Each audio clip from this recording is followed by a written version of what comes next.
Okay, so today we're going to be talking about the deployment pipeline and what is meant by that. So in the book, Continuous Delivery, written by Jez Humble and another guy. Jez Humble's the only one I remember. But Jez Humble, when he was talking about the book and about continuous delivery itself, right? What is continuous delivery in that? And he said, you want to know the one-line sentence to sum up what continuous delivery is? He says it is this: prioritize keeping the system working over doing actual work. So anyways, Jez Humble says this, right? Prioritize keeping the system working. So what we're talking about when we talk about the system working over doing actual work, that is what we're talking about. We're talking about the deployment pipeline, which is what we're talking about today. That is the system. So why do we need a deployment pipeline? So the first thing to keep in mind is that it doesn't matter what company you work for, everybody has a deployment process, because everybody that writes code, you have to somehow get that code into production somehow. There is some kind of process that gives you warm fuzzies at the end to make it so that you feel confident enough to deploy to production, right? That is what we're talking about. So everybody has one, and then with agile development, this has also kind of pushed this, why this is important to have a set process in that is because in agile development, one of the principles that you come across in agile development is deliver working software frequently, from a couple of weeks to a couple of months, with a preference to the shorter time scale. So with the shorter time scale being the more that you need to release, the more that you need to have this set in stone, what it takes to actually get your software out there. You need to optimize that so that you can do it in a timely manner, right? Or else you're not going to be releasing every couple of weeks, or even every couple of months if it really comes down to it. But also, a big thing that the deployment pipeline gets for you is feedback. So in my mind, that's what agile development, that is the big benefit that you get from agile development, from releasing often, releasing small incremental pieces, is that you can release a bit and then get feedback on how you're doing, and so that you're not wasting your time. That to me is the big. So Jez Humble in his book, he talks about the feedback loop, and that's what you get your deployment pipeline, and then you optimize the deployment pipeline to the point where your feedback loop is really fast. You want feedback as quick as possible to know if there are problems or if you are actually delivering the value that you're hoping to deliver. Okay, so what I'm going to talk about today, the components of a deployment pipeline, and then also what we can do, just some real quick ideas that we could do to get ourselves closer to having an efficient and good, well-defined pipeline. So a basic deployment pipeline looks something like this. It looks complicated, but it really isn't. So literally you come down to the first box there is the commit stage. You've got a commit stage, next you've got an acceptance stage, and then the three on the side, they're piled up like that because the only one you actually need is production. You need some way to actually get this out to production, right? But there are other stages that you may want in there before you put to production. But literally you could just have a commit stage, an acceptance stage, and then automatically push out to production. It would work that way. In fact, the guy, Uncle Bob, that does Fitness testing framework or whatever, with Fitness, he has a set of automated tests that if it passes that, it automatically deploys. So that's just how it works. It goes to production. Okay, so here's the workflow, how it would be if we had a deployment pipeline. I'm defining our pipeline. Let's say that this is what we do, right? We have our delivery team that pushes to version control. We have our build and unit tests, our automated acceptance tests, our user acceptance tests, which is our manual tests, and then we have release. We're going to call this our pipeline. I think this is kind of close to what we kind of work for now anyways. But anyways, so here's how kind of the workflow would happen. So you've got the delivery team that would check into version control, right? That would trigger a build and unit tests on the build server. It fails in this case, and so we end up getting that feedback. So right away we have feedback. Now we make a fix. So then we check in that fix, and again, it goes into version control that triggers a build, and this time it passes. Okay, so we get that feedback. Now we know we're good there. That also then triggers, because it was positive, it triggers the next automated tests, the acceptance tests, which in this case, it fails. So then we end up with that feedback. Again, we make our corrections, we check it in to version control, that triggers the build and unit tests. We get that feedback, that triggers the automated acceptance tests. This time it passes, we get that feedback. So then we are then able to take that into manual testing or user acceptance tests. We get feedback that passed. At that point, we can then deploy to release. This is how it would actually, this is what we want it to look like. We want that all to kind of to flow that way. And we'll kind of get into these different things. So the first part that you have, though, is, remember, if you remember the 3 stages, it's the commit stage, right? So in the commit stage, you're going to commit your code. You're going to run the commit tests. A vast majority of these are going to be unit tests because they're way fast, but not all of them are going to be unit tests. This is where you're going to analyze the code, make sure that things are how you want them to be. But anyways, vast majority will be unit tests. These are going to be way fast. And how we want this to work is that the commit stage, once you commit, you don't actually move on to any of the next stages until everything passes, okay? And now one of the important things here is at the commit stage, you're going to end up creating your binaries. And what that means is you're going to bundle everything up for this commit. So every commit, when you're done here, the commit stage should bundle everything up, and you should have, at the end of this, a release candidate. And what we mean by that is that it's all the binaries you need for your application to run. You will take the same binaries through all the other stages, okay? And this will auto-deploy to a dev environment. So if we notice here, as soon as it's green on the build and unit test, right, it automatically pushes. It should push into a dev environment and start running automated acceptance tests. That's how it's supposed to work. Which takes us to the acceptance stage. So far, do we have any questions? Any comments? Am I moving too fast? Am I covering anything? Do we need to give Joe a new set of slides? Oh yeah, we could give Joe a new set of slides. Actually, it was magically working. What? Oh no! No, you just broke it. It appears to be still magically working, so that's all right. Woo-hoo. Yeah. Now we're gonna get through everything again. Can't wait for this YouTube edit version. Yeah, right? I gotta edit all this crap out. And censor view. Like, Would a lot of that's raised to be censored? yeah, like Nate Sweat up the stone over there. They won't Yeah. know that. Censor. Okay, acceptance stage. So here's the thing. So I mentioned before, Uncle Bob, right? He has nothing but unit tests to test his program fitness. If it passes all the unit tests, he automatically deploys. So there are places where that is what they do. That's all that they do, and that's it. The reason that we don't want to do that, though, is that unit tests, they test a specific piece of the puzzle, right? The thing is that if you test, the idea is that if you test everything even separately, if they all work really well, then you can just throw those together and they will work. Technically, that does work for the most part, except for the fact that if you were to imagine a car, right? We can unit test, let's say, for example, all the pieces, but until I slap all those things together, I don't know that that thing is going to run well together, right?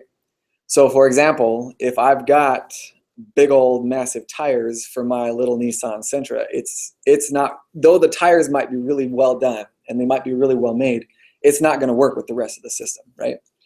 And so acceptance tests, that is taking, instead of just unit tests, we test further out. So we test multiple components together is what we end up doing with the acceptance tests.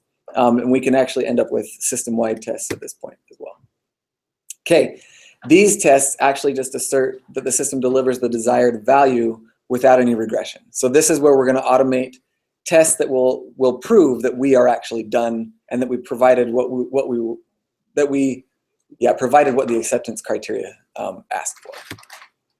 Okay, this is going to be as production-like as possible, just because, as we have seen even in our own environments, if there are differences, your program will find them and break on them in production. With this, the idea with this, the acceptance tests, is that a lot of, in fact, one of the companies I used to work for, because we put an emphasis on having automated acceptance tests, they ended up hiring a separate team to do this. This is a bad idea. And we actually experienced everything that he talks about in the book.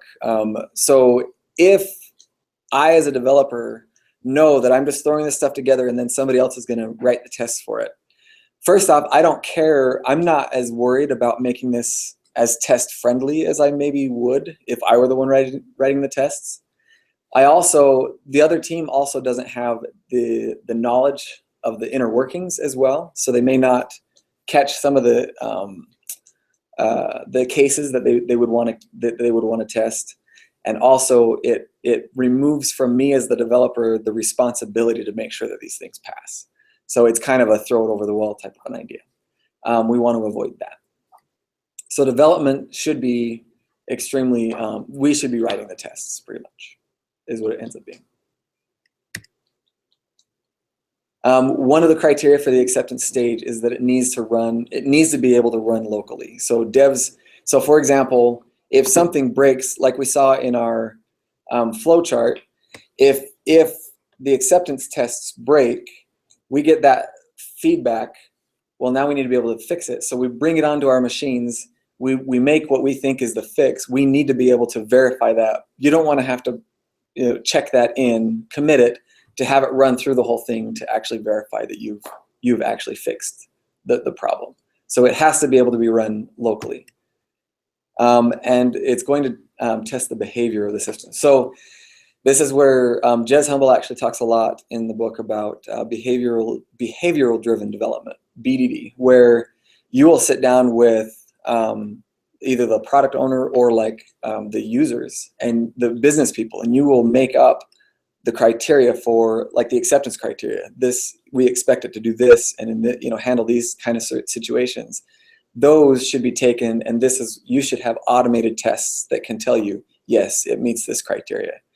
That's what you want these for. But this comes with a big warning. These are very expensive. So he talks about in the book that because they're so expensive, first off, you want to do everything you can to make them the least fragile as possible. You don't want these breaking all the time. But also, you're not going to have as many of them. And so because that's the case, you probably want these mostly to test your happy path. You want to make sure it does what you expect it to do. It can actually do what you expect it to do. That's what these are for. Any questions? Nothing yet? Seriously? You guys are killing me. Okay, so as we saw, we had the commit stage, the acceptance test stage, and then we have the 3 on the side, right? One of those was production, and that is always the end result that you're after. But you can have subsequent stages before you actually get to production. In our case, that would consist of manual testing. So, for example, a Pluralsight, I have a buddy that works there, they do not have any manual testers at all. They have nothing but automated tests. You can go that route if you want to, but there are things that you just can't automate. You really just can't. There are things that an actual user, are going to do that you just can't automate. So, for example, exploratory testing. You're never going to think of all of the different scenarios that could happen for your for whatever you're implementing, right? So what's nice with having all the stages before this automated is that once you get to this point, you know that you haven't regressed anything, that everything still works the way that you would hope it would work, right? You haven't broken anything else. So at this point, you want manual testers to get in there, and as they're they're verifying that it looks the way that it's supposed to look and that it functions the way it's supposed to function. They're going to think of things like we didn't even think about what if the user does that, and they can try in a specific manner, and if it breaks, they can log that bug. But manual testing is very important for that kind of stuff that you wouldn't think to automate, or that it would be too expensive to automate. One thing that you need to keep in mind is for testers to be able to do this, they must be able to deploy into any build into any environment, which currently, that is not exactly the case. Testers need to be able, he actually talks about in the book where you want the testers to, all they would have to do is to go on and fill out 2 requirements, right? I want to specify this build, and I want it deployed to this environment. Now I push my button and I wait, and there it is. It's been deployed. That's what we want a tester to be able to do, because we want them to be able to, again, do the exploratory testing, and they need to be able to do that very quickly. Is that any time? At any time. Oh, okay. Yes. That's the important bit. So with that, this does bring up one thing. So in your deployment pipeline, you'll notice when we get past, when we check into version control, that triggers the build and unit test, right? And when that goes green, that triggers an automated acceptance test. But after that, you'll notice when that goes green, it's approval that moves it on. So in our case, especially because we have audits and that we have, or like regulation that we have to follow, the right person has to then move that onto the next stage, right? So these would actually be, you'd say manual, but they should be just one button click deployments, but it would be that the testers would come in and they would only be deploying to whatever environment they're looking for manually. And then at that point, when that goes green, it would be another manual push to deploy. Does that make sense? Up until that point though, it should, our everything in the deployment pipeline should just be automated. It should be triggered by a successful automated test passing here, should auto deploy to this stage or to this point. Does that make sense? I don't know how we're doing. All right. And then also like things like non-functional testing. These are things like security. I don't know if you have extra security things that you need to make sure pass, which I think we kind of have a lot of that with dealing with health and health data and that kind of thing. But also then performance criteria. These things can be automated, but not everybody cares as much about them, so you may not even have anything in there to test that. But there are other things that you could have in your pipeline. Okay, so once you get to that point, you're now ready to release. And so preparing to release, there are some things that, some good concepts and good practices that you need to have in place in order for this to run smoothly. And the first thing is that everyone maintains the release plan. And what I mean by that is that, so you don't have an ops team that is over deploying to production. You have, everybody's involved with that. So for example, we as a team, we've decided that our big thing is that to consider something done, it has to be deployed. And I mean, we've got different versions of that, different thoughts, and that we've had to kind of plan around. But that means that we are very much involved in the deployment itself, in the release plan, right? Like we need to be extremely involved with that, which keeps our skin in the game. So also we automate as much as possible. So if you think about what we're doing right now with manual regression testing, every time that we come up with a new feature, you have just increased the number of tests that need to be done, right? And for even a small change, if it needs to be, if something small needs to be done, like a bug fix, technically it needs to run through the same tests, right? Because you could have regressed something. So you literally are setting yourself up to where your expensive, long-running manual tests are going to just continue to grow. They do, when you automate them as well, they grow, but you take out a lot of time that way and a lot of money if you automate as much as possible. On top of that, you want to automate not just the tests, but there's also things, other things that you want to automate. He talks about having everything in source control, where you automate, if a new person is hired and you need a dev machine brought up as quickly as possible, there should be a script for that will get them up to the point where everybody else is. It should just be able to be run automatically, because if you automate that, you take the possibility of errors out. It should just run the same for everybody.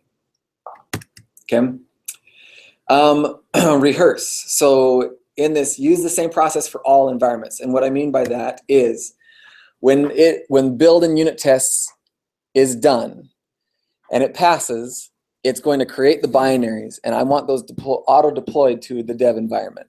That deployment should look the exact same. It should run through the same process. It should use the same script to deploy to that environment as it does to deploy to production.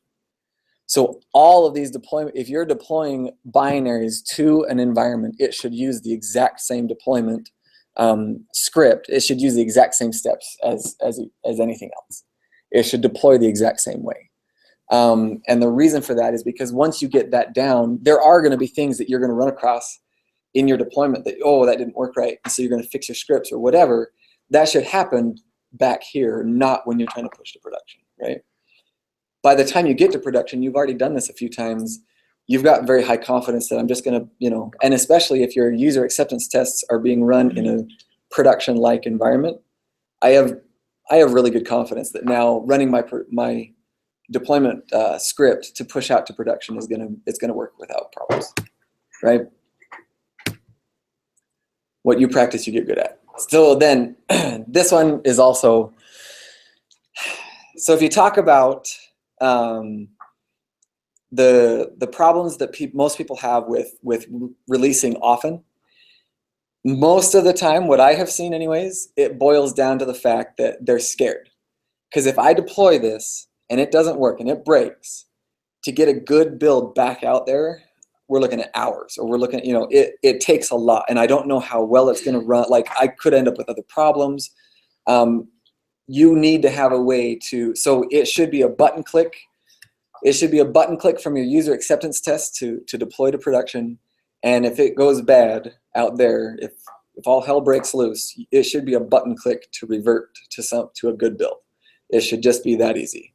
That way, you will actually push stuff out to production because you'll have confidence that you can, it's, hey, let's try it, and oh crap, well, let's flip back and we'll go back. So that ability to roll back is a big one. Okay, and then you need to have a strategy for configuration and getting your configuration and your data stuff migrated as well. This is another argument for having, I don't know, like a database guy on every team, but just because it makes it more,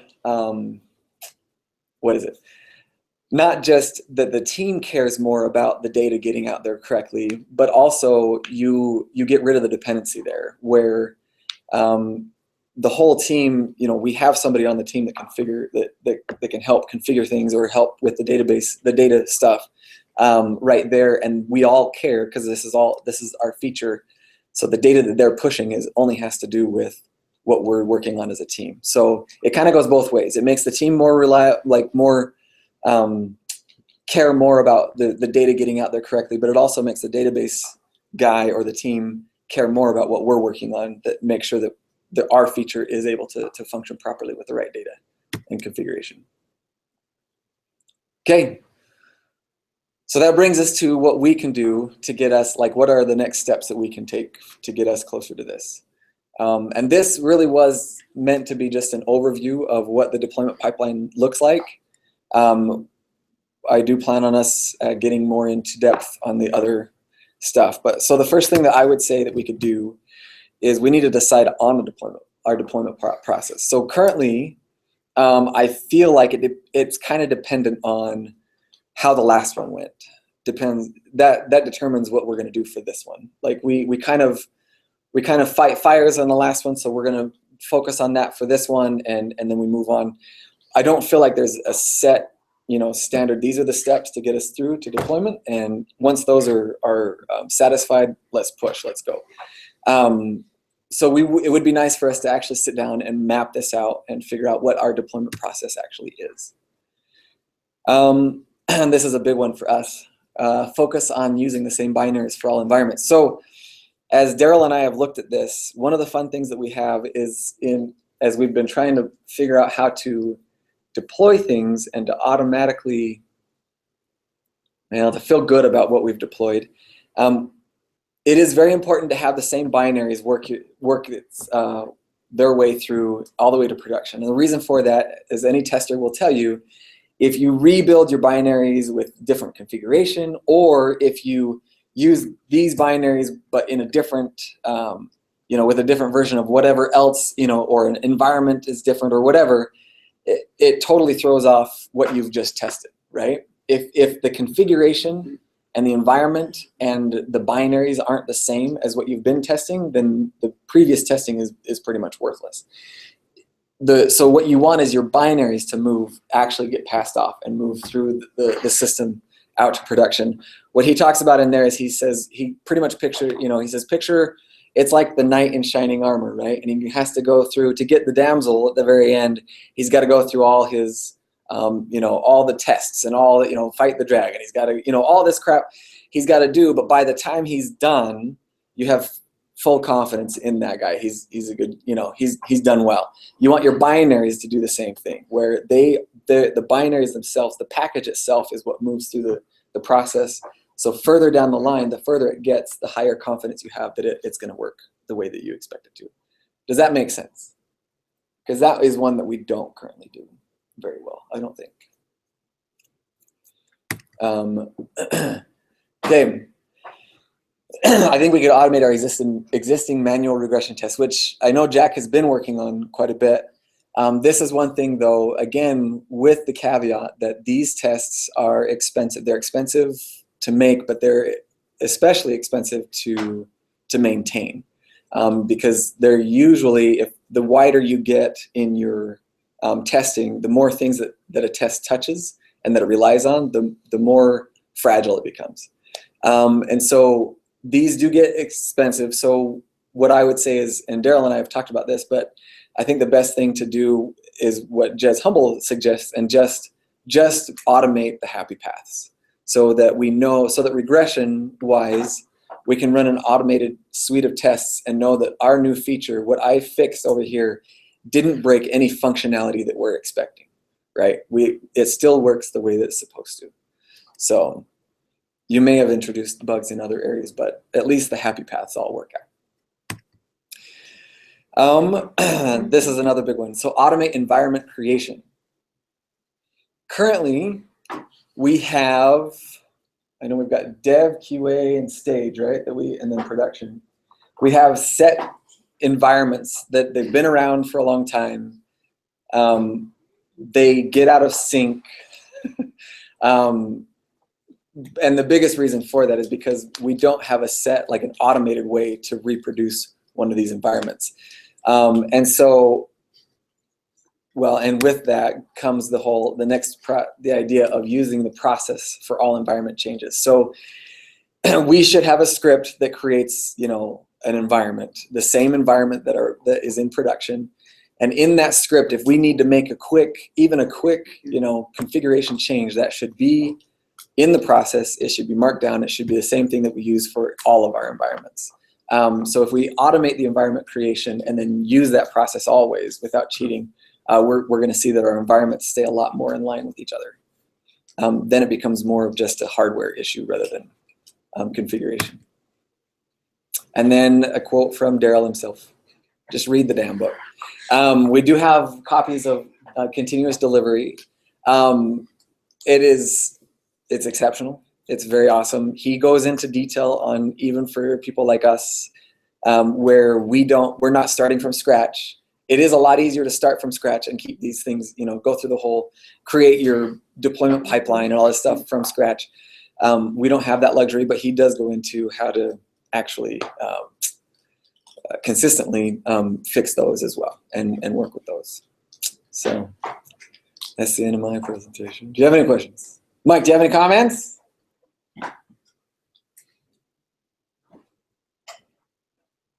No, I mean, I think this is right.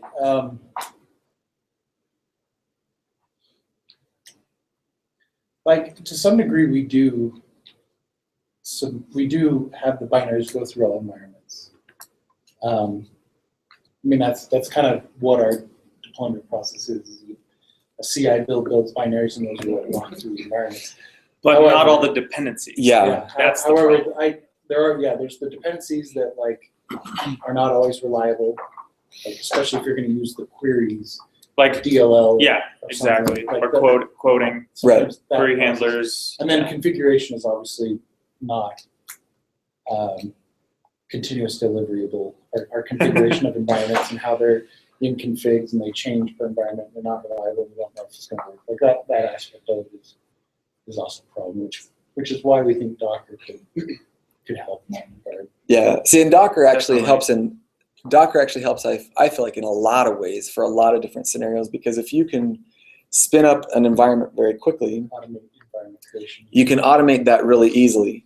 You can run production off of one of those environments. You literally could just, spin up one of those, and that could be an A little environment. mini production or something. Yes. And what's beautiful about that is then it gives us our rollback as well, because you could spin up, have it go through all of the environments, and then just point to it as production.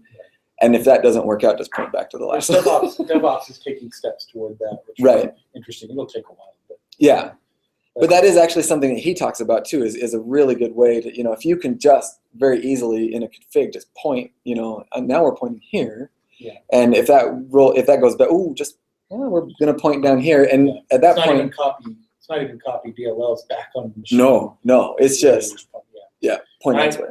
will be getting there. I think DevOps is going to help with that and automate that. And I've talked to Matt, and that is more of the vision that he has, which would be beautiful.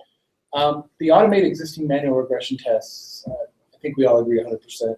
Your point about the happy path, focusing on the happy path, I understand why you would say that. So you have the minimum number of tests that give you confidence that you're not going to have any major problems with it. Right. The thing I will say is what happens with the manual test runs is every time we do a new feature, we add a new test.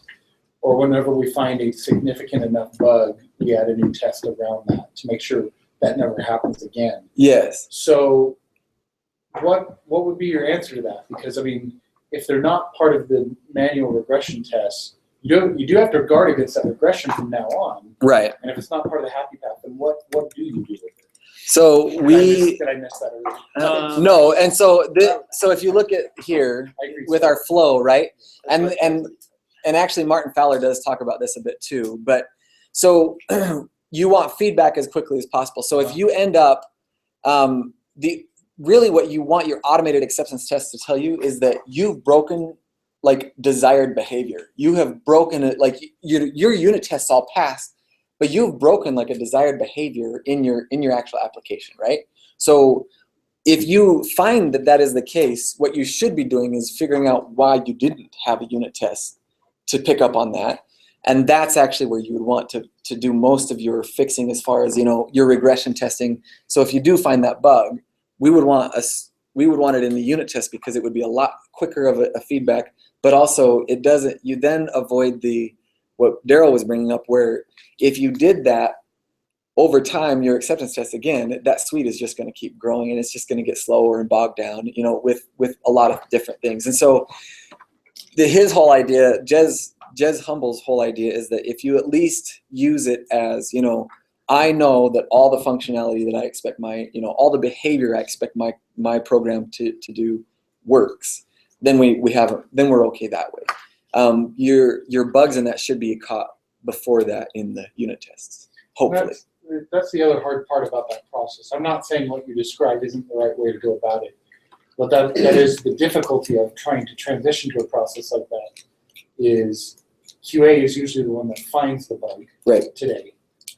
usually QA is the one that finds the bug, and then we fix it, and then they, if we just say, oh, don't worry about it, we put a unit test in, and for them to go, oh, great, yeah, I won't worry about that ever again, and I won't check it, I trust you, Right. That doesn't exist today, right? And for good reason, right? Right. Because honestly, if we did do that, they are going to regress because of our disciplines. Our disciplines right now are not good enough to where QA could say, you're right. If you say you guys wrote a test, I believe you like this. Right. We're not trustworthy. No, and I would say though that most of your happy paths, they usually get those bugs in some sort of happy path, right? Like it's because, well, I was trying to do this, which is, common functionality like we've had before, and now I get this error. Yes, I know. It should be picked up. But that's what I'm saying. Like we might find things where it's like, actually that is a happy path. We should actually have a test in for that. We could write, you know what I mean? But as far as that goes, if I would still say that all the bugs are probably, once I check in a fix, I'll bet that, QA is probably going to recheck that anyways and just make sure, yep, it works. But then that's that supposed test stays in there forever. Yeah, but that's the point I was. And they keep running it A lot of over times and over. they have a process. No. I'm not saying they don't do that from then on. It's just the one-time check. Yep, it does work. So you fixed it, and we should have tests in to verify it. And that's where I'm saying to switch this, you have to have a process in place where they can do that and then gain confidence that this probably won't happen again. Right. Because of what devs have written a unit test, but we don't always do, and so that's why they feel like they have to continue to check it because Right. it's a requirement. I think one thing that can help give QA confidence that the test suites we've built are sufficient, or at least sufficient to that point of turning it over to exploratory testing, is to work closely with QA in creating the acceptance tests. Obviously, that doesn't give them confidence in our unit tests specifically, but it gives confidence to everyone in the tests in general, and the fact that these things can be automated and it does work. And the more deployments we do this way, the more we're gonna like it. And so I think everybody will get behind it. But traditionally we have developers writing tests and QA doing manual tests, and there's this big divide there. Yeah, And so QA is like, you may have run your test, but I'm going to still do mine it's a because more coordinated effort. than- yeah. Right. The QA doesn't need to know the details of all of our unit tests, right? Right. They're not going to, they don't need to. But I almost wonder if there's a part of the process where a QA can say, oh, I know that this is probably going to be covered by a unit test. Like when you look at a story and you see the acceptance criteria, are those the things that are unit tests? Or not really? Is that too? Those are more the automated. the acceptance tests? criteria are the acceptance tests. Generally, the ones that are automatable potentially. When we're doing our reviews, we should be looking at the story and looking at the pull requests for those tests. Another Yeah, devs would for sure. Another That's what- interesting that's what would like happen. thing that he mentions in the book that I was reading, because I've been reading the book too, is that for every story, you should not story, I guess every feature, which I guess could be different than story, but for every feature, you generally have one acceptance test for it, maybe 2 or 3. But that's kind of just like a good benchmark. So like if you find yourself writing 10 automated UI acceptance tests for one feature, you're probably going overboard on those. So I think that's kind of a helpful gauge too. But which is why but all of that's predicated on the fact that you know that the other functionality is covered somewhere. Right. Right. The other edge cases, and ideally that is the unit test, but. We don't. Yeah, and component tests, he calls them too. There's like the unit test, then there's like lower level component tests, and then integration tests, or acceptance tests. I mean, so And you may have 3 or more testing layers that you go through. I just don't think our current process is. It doesn't need to be prescriptive, but there's not a clear. Okay, here are the requirements, here are the acceptance criteria, here's what I need to do as a dev, and so this part of it should make it into a unit test. Like, I don't know if we have I think it's just kind of what we think Isn't that is. what Scrum is for? Well, yeah, but To describe stories in a way where we have acceptance criteria. except everything I've heard proposed is that we talk about requirements, we talk about acceptance criteria, and the level of granularity that gets to is the automated acceptance test. Oh, yeah. Business-wise, yes. Yeah, and I agree with that. Right. But what I'm trying to say is a dev's going to take a story and say, okay, it's time to implement, and boy, I got to think about these type of edge cases and tests and cover them. I'm not saying we need to enumerate them all or write them down or have them on the. I'm not asking for more verbosity, No, but I just don't know. I don't know if that process is clear in every dev's mind of how do I implement this and feel like I've covered all the cases? Is it just through peer reviews? Is that our process? I think that's a big help, but also I do think that as you're implementing things, I think as you implement it, you know what I mean? Like as I'm writing the class out and the function out, it usually does come to me, especially if I'm thinking about writing tests. It usually does, well, what's that going to do? And obviously, more experienced developers are going to be better at this, and less Yeah. experienced ones are going to be worse at it. Which And is hopefully, why code reviews help with that. But one of the experience things should that, give context. as far as what Jez Humble says about this specifically, the biggest thing that I've seen him say, maybe he says other stuff in other parts of the book, but what I've read is just doing like failing your build for incomplete code coverage on your unit tests, stuff like that. So his benchmark is if you should have at least 80%. If you're under 80%, your build should be failing. I think it depends on the code base, but yeah. I mean, obviously, if you're working with a legacy code base as defined by lack of automated tests, it's not going to have 80% when you get into it. Well, but there may be conceivable code bases where achieving 95% code coverage is realistic and achievable. You know what I mean? Like, Oh yeah. Say Set that all code bases are created equal. Sure, I mean, and not- that's a team thing or a product thing, but depends on how many outside external data sources or integrations you have that may lower your code coverage. If you have a code base that doesn't have very many, then you would think your code coverage could be a higher level. So I guess what I'm trying to say is there probably is a different level for code base. perhaps. I'm not.